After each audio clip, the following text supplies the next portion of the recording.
አትሌቷ ምንድን ያደረገችው? ምንድን የገጠማት? ከዚሁ ጋር ተያይዞ አትሌቷ ልብ የሚነካ ምላሽ ሰጥታል። ሆነን ለመናገር ይህንን ማን ያምናል? በዓለም መድረክ ላይ በኦሎምፒኩ ዘርፍ የሀገራችንን ባንዲራ ከፍ አድርጋ ያውለበለበችው ጀግናው አትሌት ጉዳፍ ጸጋዬ አደንዛዥ ዕፅ ወይም ደግሞ ማበረታቻ ዕፅ ትጠቀማለች ቢባል እውነት ለጆሮ የሚከብድ ነው። ቴሌግራም ተጠቃሚዎች በሙሉ ይህንን ጉዳይ ልታውቁት ይገባል። ማብቂያ ያለው የሹፌሮች ለቅሶ አሁንም እንደቀጠለ ነው። ዛሬ ኦፊሻል የተደረገ መግለጫ ነው ማለት ነው እና እንደ አንድ አሽከርካሪ እንደ አንድ መኪና እንዳለው ሰው በጣም ይሰማኛል። በጣም ማለት ነው በጣም እንምላችሁ። ሰኔ 7 በአርሲ በሰማዕትነት ያረፉ ወገኖቻችንን በጸሎት በምህላ በእግዚኦታ እናስባቸዋለን። ለሁላችሁም ለጎረቤት ለጓደኛ መልእክቱን ንገሩ። ክርስቲያናዊ ስነ ምግባር በተሞላበት መልኩ እግዚአብሔር እንዲሰማን የወገኖቻችን ደም እንዲሁ ሜዳ ላይ ፈሶ እንዳይቀር በመናስባለን በጸሎት። ስለዚህ ሁላችሁም ከዛሬ ቀን ጀምሮ ለሁሉም ኦርቶዶክሳውያን የተዋሕዶ ልጆች እንድትናገሩ በድንግል ማርያም ስም እግዚአብሔር ፍቅር በጥብቅ አሳስባችኋለሁ። ተቀበላችኋል መልእክቱን? እግዚአብሔር ሁላችንንም ጸሎት ልመናችንን ይስማ። ሰኔ 7 ቤተክርስቲያን ያጣቻቸው ሰማዕቶቿን ዘክራ ልትውል እንግዲህ ተዘጋጅታለች። በጣም የሚያሳዝን ነው። በአርሲ ያጣናቸው ንጹሃን ዜጎች ከቀን እያለ አሁን ላይ ሳምንት ሊሞላቸው ደርሷል። እንግዲህ ቤተሰቦች አንድ ነገር ለማስተላለፍ ወደድኩኝ። ንጹሃን ያጣናቸው ዜጎችን ነፍሳቸውን ይማርልን፣ ነፍሳቸውን ማረፊያ በአጸደ ገነት በደጋጎቹ ያኑርልን፣ ከሰማዕታቱ ጎን ከቅዱሳኖቹ ጎን ያኑርልን ለማለት እወዳለሁ። እናንተም መልካም ምኞት ኮሜንት ሴክሽን ላይ ገብታችሁ እንድትገልጹ በትህትና ጠይቃችኋለሁ። ሰላም ጤና ይስጥልኝ ቤተሰቦቼ፣ እንዴት ናችሁ? ዛሬም እንደተለመደው ለእናንተ ወቅታዊና አዳዲስ መረጃ ዘል አነጋጋሪ ጉዳዮችን ይዤላችሁ ወደ እናንተ መጥቻለሁ። እንግዲህ ከእናንተ የሚጠበቅ አንድ ነገር አለ። ለቻናሉ አዲስ የሆናችሁት ሰብስክራይብ በማድረግ ቻናሉ ቤተሰብ ነው። እንዲሁም ደግሞ ቪዲዮን ላይክ ማድረግ እንዳትረሱ። ምክንያቱም ይዤ የመጣሁት መረጃ ለበርካቶች ተደራሽ እንዲሆን እናንተ ያስፈልገኛል። ያ ደግሞ ላይክ በማድረግ ፍቅራችሁን ግለጹልኝ። ሀሳብ አስተያየት ኮሜንት ሴክሽን ላይ ገብታችሁ መግለጽ ትችላላችሁ። ወደ ቪዲዮቹ እናልፋለን። አብራችሁን ቆዩ።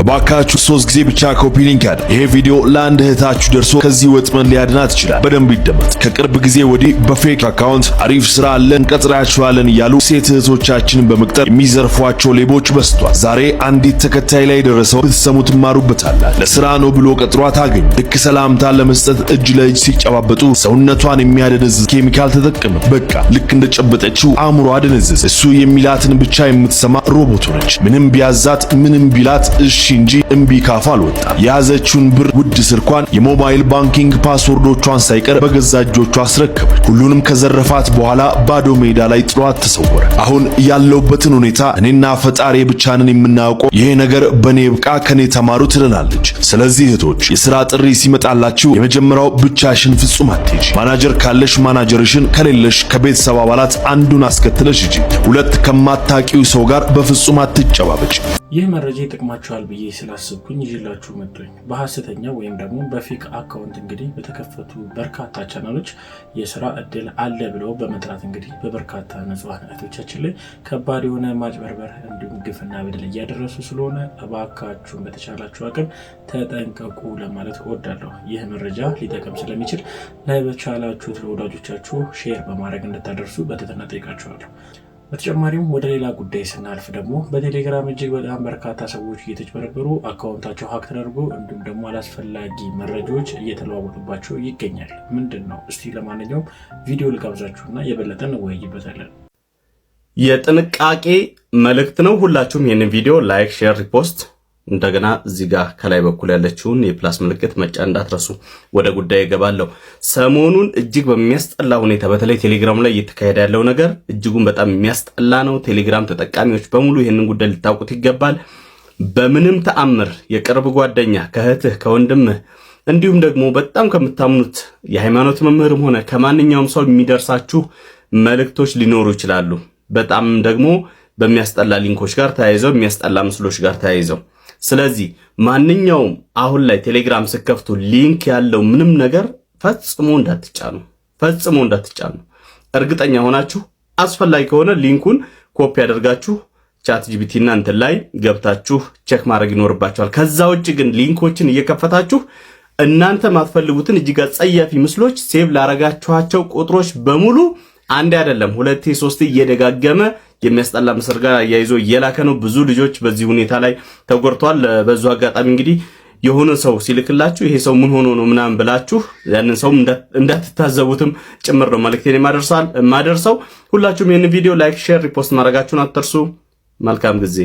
ተጠንቀቁ። ምናልባት ይህ ነገር ደርሶባችሁ ይሁን አይሁን አላውቅም። እኔ ጋርም ደርሶብኝ ስለሆነ ነው። የተለያዩ ሊንኮች ይላካሉ። እንዲሁም ደግሞ ከምታውቋቸው፣ ከምትወዷቸው፣ ከምታከብሯቸው ቤተሰብ ሊሆን ይችላል።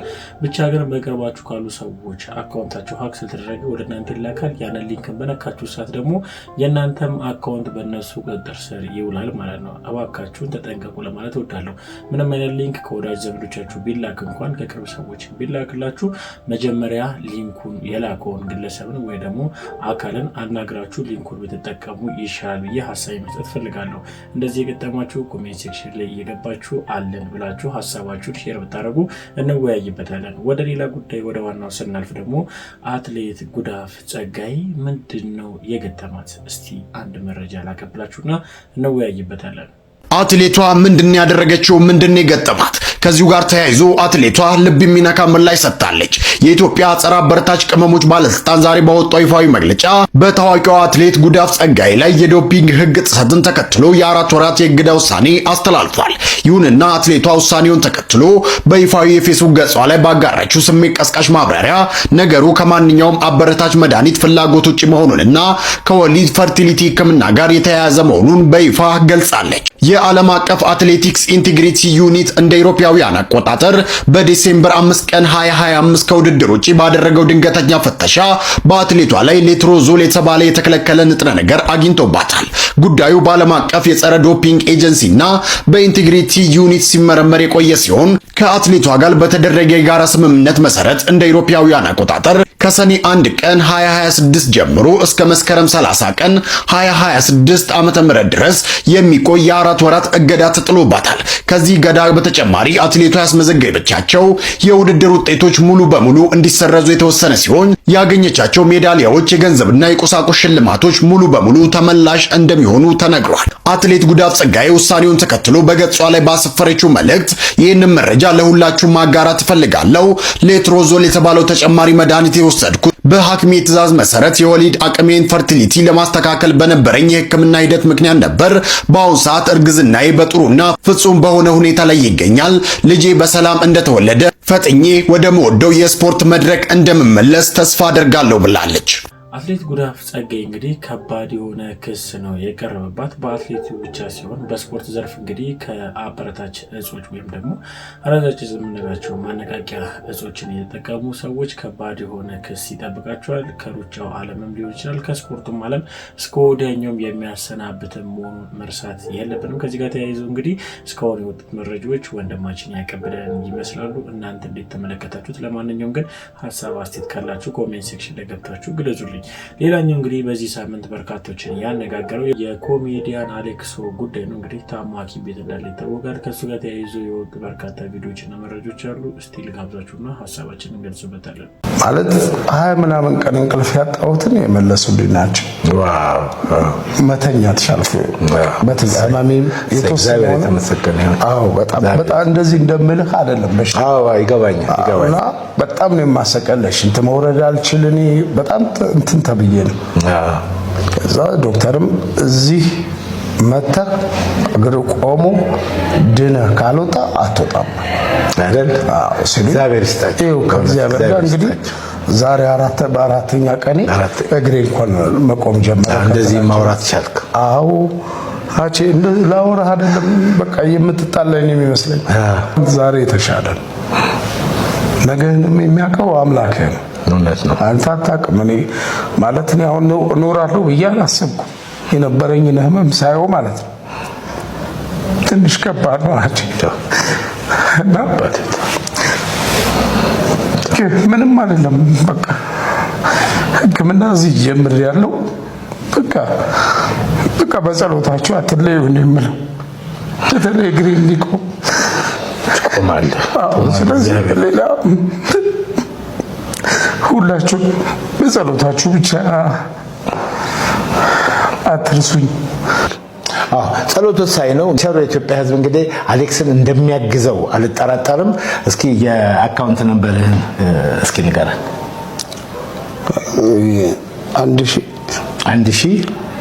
515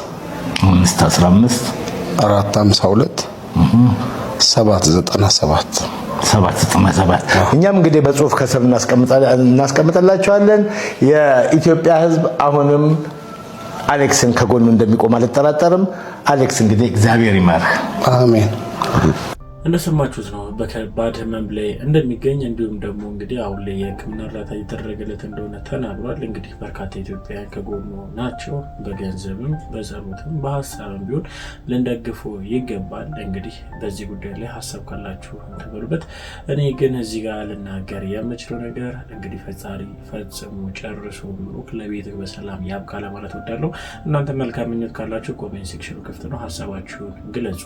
ወደ ሌላኛው አነጋጋሪ ጉዳይ ደግሞ ስንሄድ ደግሞ ከመኪና ታርጋ ጋር ተያይዞ ሹፌሮች ከባድ ማማረር ውስጥ ገብተዋል። ምን ተፈጥሮ ነው? እስቲ ቪዲዮ ልጋብዛችሁና ሀሳባችንን እንሰጥበታለን። ነዳጅ ለመሙላት ተቸግሮ እያለቀሰ ላለው አሽከርካሪ ሰሌዳን ይህን ያህል ዋጋ ማስቀመጥ ፍትሐዊነት የራቀው ነው ሲሉ የተሽከርካሪ ባለንብረቶች ቅሬታቸውን ገለጹ። በአዲስ አበባ ከተማ ትናንት ተግባራዊ መሆን የጀመረው አዲሱ የተሽከርካሪ ሰሌዳ ወይንም ታርጋ የዋጋ ተመን በተሽከርካሪ ባለንብረቶች ላይ ከፍተኛ ቅሬታንም ፈጥሯል። ለኢትዮ ኤፍኤም ራዲዮ ጣቢያ የሰጡት አስተያየቶች ይህንን በጥቂቱ ይመስላሉ። ኮፒ ሊንክ ሼር እያደረጋችሁ አዳምጡ። አንድ የግል ተሽከርካሪ ባለንብረት በሰጠው አስተያየት ጥናት ማድረግ ማለት የህዝቡን አቅም ማገናዘብ አብሮ የሚመጣ ስለሆነ ኢትዮጵያውያን ሆነው ኢትዮጵያ ውስጥ የሚኖሩ ሰዎች ያልሰሩት የሚመስል አይነት ውሳኔዎች እየወጡ ነው ብለዋል።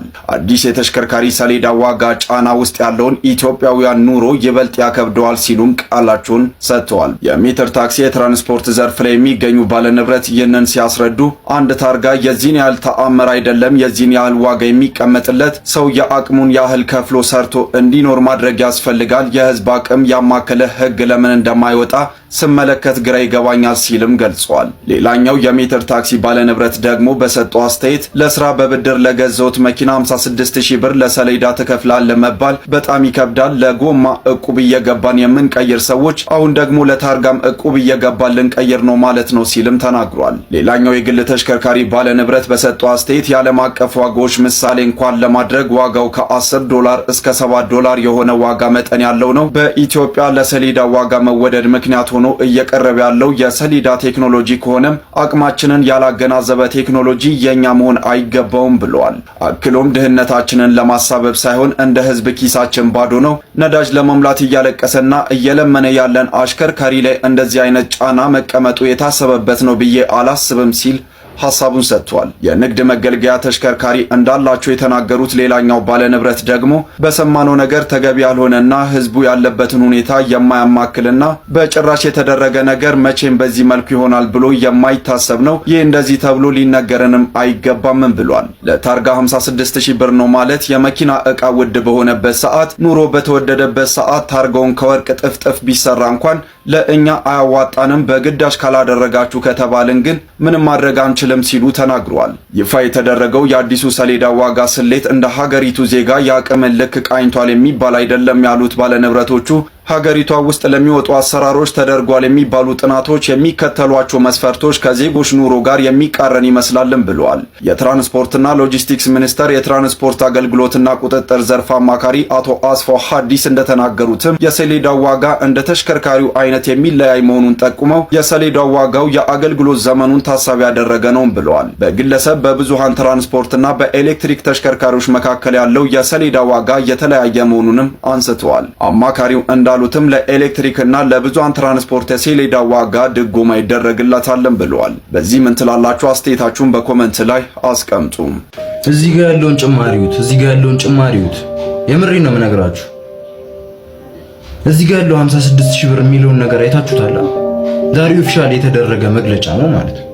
እና እንደ አንድ አሽከርካሪ እንደ አንድ መኪና እንዳለው ሰው በጣም ይሰማኛል። በጣም ማለት ነው በጣም ነው የምላችሁ። እንዴ ምን እንሁንላችሁ? ቆይ ምን እንሁንላችሁ? የምሬን ነው የምነግራችሁ። ምን እንሁን እንዴ? የምራችሁ ነው 56000 ብር ቀለል አድርጋችሁ የምትኖሩት? ሁላችንም ሽንታሞች ነን ወቁት። እሺ ይሄን ነገር እግዚአብሔር ከኔም ጭምር ሽንታም ነን ሁላችንም የኢትዮጵያ ሕዝብ የምንባል ሁሉም ማለት ነው እንዴ። ትራፊክ ቅጣት 1500 ስንባል ለሁለት ቀን ለሶስት ቀን ወይ ምናምን አለ።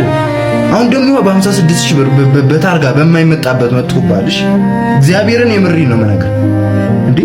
ምን እንሁንሽ? ራሳችንን እናጥፋ? እንደዚህ ራሳችንን ሰቅለን እንሙት እንዴ? በገዛ ሀገራችን የት እንኑርሽ? 56 ብር በይሳት ለማግኘት ከባድ በሆነበት ሰዓት ላይ 56000 ብር ስትሉ ትንሽ ሼም የለም? አያሳፍርም እንዴ? ኧረ በእግዚአብሔር በሀገራችን እንኑርበት። ኧረ በእግዚአብሔር ይህንን ቪዲዮ በመድኃኒዓለም በቃ ሁሉም ሰው ከፍቶታል።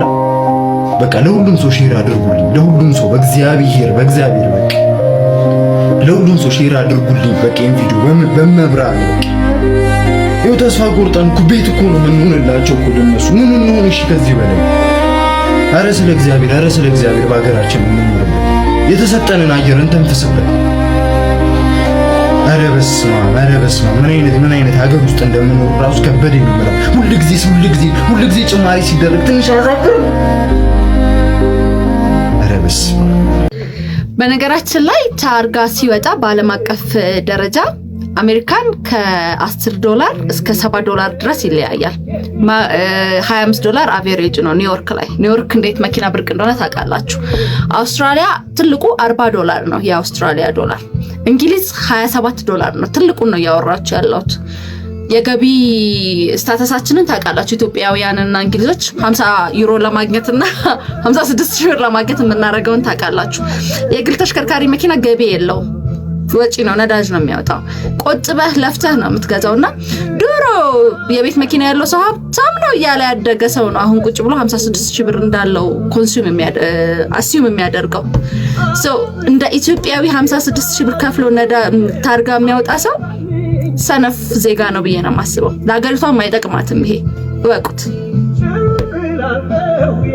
ታንክ ዩ። ሁላችን የምናውቃት ሉላ በታዲያስ አዲስ እንግዲህ የሬዲዮ ጣቢያ ላይ የምናውቃት እህታችን የተናገረችው ንግግርን ሰምታችኋል። እንግዲህ ይህንን ታሪፍን አይቶ እንግዲህ ወይም ደግሞ ይህ የተተመነውን ገንዘብን ከፍሎ ታርጋ የሚቀበል ሹፌር እንግዲህ በላይ የሰጠችው ሀሳብ በርካቶችን እያነጋገረ ይገኛል። እናንተስ እንዴት ተመለከታችሁት? እኔ እንደራሴ በእኔ ሀሳብ ከሆነ ተገቢ አይመስለኝም። የኑሮን ሁኔታ ያማከለ ቢሆን፣ ምክንያቱም ታውቁታላችሁ የኢትዮጵያ የህይወት ውጣ ውረድ እንዲሁም ደግሞ የኑሮ ውድነትን ተከትሎ ሰው እንግዲህ ለራሱ በቀን 3 ለመብላት ተቸግሮ እየኖረበት ባለበት ሁኔታ ላይ ይህን የሚያክል ከባድ የሆነ ዱብዳ ማለት ይቻላል ከባድ የሆነ ታሪፍ መጣል በታርጋ ላይ በጣም ከባድ ነውና እኔ እንደዚህ ብዬ ሀሳቤን ገለጽኩኝ። እናንተ እንዴት ተመለከታችሁት? ለማንኛውም ሀሳባችሁ ስጡበትና የበለጠ እንወያይበታለን። ጠበቃ ደጉሎም እንግዲህ የሰጠው ሀሳብ አለ። እስቲ ልጋብዛችሁ። የመኪና ታርጋ ለመቀየር 56000 ብር ይህ ህጋዊ አሰራር ወይስ አዲስ ግብር? ጠበቃና የህግ አማካሪ አያሌው ቢታነኝ። እንግዲህ የአዲስ አበባ ከተማ አስተዳደር ተሽከርካሪ ባለስልጣን ዛሬ በሰጠው መግለጫ እንደሰማችሁት እንግዲህ ከዚህ በኋላ የታርጋ መተኪያን በተመለከተ አዲሱ ታርጋ ተግባራዊ እንዲሆን የሚያስችል መመሪያ አውጥቶ ተግባራዊ እያደረገ እንደሆነና በተለይም ደግሞ አዲስ የሚገቡ የነዳጅ ተሽከርካሪዎች እንዲሁም ደግሞ የኤሌክትሪክ ተሽከርካሪዎች የነዳጅ ተሽከርካሪ 56000 ብር ለታርጋ መተኪያ ማለት ነው። ለኤሌክትሪክ ተሽከርካሪ ደግሞ 44500 ብር ጭምር። ዝርዝሩን ያው ከመመሪያው መመልከት ትችላላችሁ። ዋጋ ወጥቶለት ተተምኖለት ተግባራዊ እንዲሆን ስራ ጀምር ያለው የሚል ነገር ሰምተናል ማለት ነው። ከዚህ ጋር በተያያዘ እንግዲህ አንድ ጥያቄ ይፈጥራል። በተለይ በዚህ የኑሮ ውድነት ላይ የዚህ የኑሮ ውድነት ጫና ላይ መሰረት ባደረገ መልኩ 56000 ብር ለአንድ ተሽከርካሪ ታርጋ እንዴት ይከፈላል? መንግስት አገልግሎት ሰጪ ነው። ያወጣው ለታርጋ ህትመት ያወጣውን ወይም ለምርቱ ያወጣውን ወጪ ላይ የተወሰነ ከፊል የአገልግሎት ክፍያ ይጠይቃል እንጂ እንዴት ባለ መልኩ ግብር የሚመስል አከፋፈል ይጠይቃል የሚል ከፍተኛ የሆነ ጥያቄ አጭሯል ማለት ነው። ስለዚህ እንደኔነት መንግስት ለህዝቡ አገልግሎት ሰጪ ነው። ተመራጭም ህዝብ እንዲያገለግለው የተመረጠው ኦፍ ኮርስ የገቢ ምንጭ ያስፈልገዋል። ከግብር ስርዓቱ የሚያገኘው ተጨማሪ ገቢ እንዳለው ነው። ከአገልግሎት የሚያገኘው ገቢ ግን በዚህ ልክ የተጋነነ ከሆነ የህዝብ ሮሮ ይመጣል። በዛ ላይ ደግሞ ራሱን ችሎ የኑሮ ውድነት ምክንያት ነው ማለት ነው የሚሆነውና እንደዚህ አይነት ነገሮች ላይ መንግስት አንዳንድ የሚያወጣቸውን ህግጋት ቆም ብሎ መመልከት መቻል አለበት። ከገቢ አንፃር ባይዘው ከዚህ አንፃር የዛሬ 7-6 ዓመት የ56 ሺህ ብር ወይም 44 ሺህ ብር ላዳ ታክሲ ይገዛል አይደለም ካልተሳሳትኩኝ እታረማለሁ። ስለዚህ ከዚህ አንፃር አሁን መንግስት ያወጣውን ተመን ይሄን በተመለከተ እናንተ ምን ትላላችሁ? እስቲ ኮሜንት ላይ ጻፉልን። መንግስትን በዚህ አጋጣሚ ይመለከተዋል ብዬ ተስፋ አድርጋለሁ። ለብዙዎች እንዲደርስ ኮፒ ሊንክ ሼር ሪፖስት ማድረግና አትርሱ። አመሰግናለሁ። እውነት ነው የኑሮውን ሁኔታ ያማከለ አይመስለኝም ብሏል። እሱም እኔም ምለውን ወይም ደግሞ መስማማበት ሐሳብ ይመስለኛል። እዚህ ጋር የተጨመረው ታሪፍ ወይም ደግሞ ከፍተኛ የሆነ ተመን ነገ ጠዋት ላይ በኑሮ ውድነት ላይ የራሱ የሆነ ሚና ይጫወታልና የጉዳይ እንደ ቀልድም ሊታይ አይገባም። የሚመለከተው አካል በተለይ በዚህ ጉዳይ ላይ ጠለቅ ያለ ምርመራ ወይም ደግሞ ጠለቅ ያለ ጥናት አድርጎ ውሳኔውን ቢያስተላልፍ ተገቢ ነው ብዬ አስባለሁ። ሐሳባችሁን ስጡበት። ተጨማሪ ቪዲዮ አለ ልጋብዛችሁ። 4 ፍቅረኞች አሉኝ። ለምሳሌ እኔ ነው የምልሽ። ለምሳሌ አሁን አንዱ መኪና አለው ግን ቤት የለውም። ተረዳሽ? አንዱ ደግሞ ቤት አለው። በቃ ደዛ ዝም በይ። አይ ቲንክ ይመስለኛል ለሰርግ እየተዘጋጀሽ ነው የሚል ነገር ሰምቻለሁ። ለሰርግ እንኳን አይደለም ለሰርግ አይደለም ግን ጀስት ሰርግ አይደለም ሰርግ አይደለም እናቴ ሰርግ ሳይሆን ሰርግ ልንበላ ነው መሰለኝ። ሚስጥር አወጣ። አይ አይደለም እንጃ ማለት ኦኬ ምን ጠይቃል መሰለኝም ሰርግ ምናምን ነገር አይደለም ሰርግ አይደለም ይብዬ እንዴት መሰለሽ ሰርግ ሳይሆን ጀስት አሁን ለምሳሌ ይብዬ ለምን አታገቡም ለምን እንትን አትሉ ምናምን የሚሉ ጥያቄዎች ይኖራታል። ገብቶሻል አይደለ? ጀስት እኔ ለይብዬ በዚህ ጉዳይ አራ ምናምን ቢያሳስቅ ያልፋለሁ እንጂ ጀስት እንትን መልስ አይደለም። እንደዛ ማለት ደግሞ ላይክ ቦይፍሬንድ የለኝም ማለት ወይም ደግሞ ፍቅረኛ የለኝም ማለት አይደለም። ቦይፍሬንድ እንዳላት አታውቂም? አራ አላውቅም። እኔ ዝም ብላ ነው የምታወራው አይደለም። አንድ ቀን እንግዲህ ስትት ብሎ ሽማግሌ ሽምግልና መምጣታቸው አይቀርም። እንደዛ ሳይሆን እንዴት መሰለሽ ጓደኛዬ ይኖርሻል ኦፍ ኮርስ። አሁን ለምሳሌ 4 ፍቅረኞች አሉ እንዴ 4 ፍቅረኞች አሉኝ። ለምሳሌ እኔ ነው የምልሽ እና ጀስት ከነዛ ከአራቶች ውስጥ ምን ማለት ነው እንዴ?